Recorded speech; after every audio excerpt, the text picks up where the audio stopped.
পিন্টু বলল, দাদি ঘুম আসছে না, টিভি দেখবো কি? দাদি বলল, আমার সঙ্গে কথা বলো। পিন্টু আবার বলল, দাদি আমরা কি সব সময় 6 জনই থাকবো? আপনি, মম্মি, পাপ্পা, দিদি, আমি আর আমার বিড়াল। দাদি হেসে বলল, না বেটা, তো তোমার জন্য কাল ডগিও আসছে, তাহলে 7 জন হব।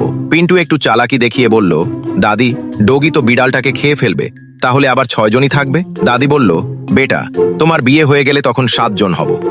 পিন্টু হাসতে হাসতে বলল, তারপর দিদি বিয়ে করে চলে যাবে, তাহলে আবার 6 জনই থাকবো। দাদি বলল, তারপর তোমার একটা ছেলে হবে, যাবে তো 7 জন হয়ে যাবে।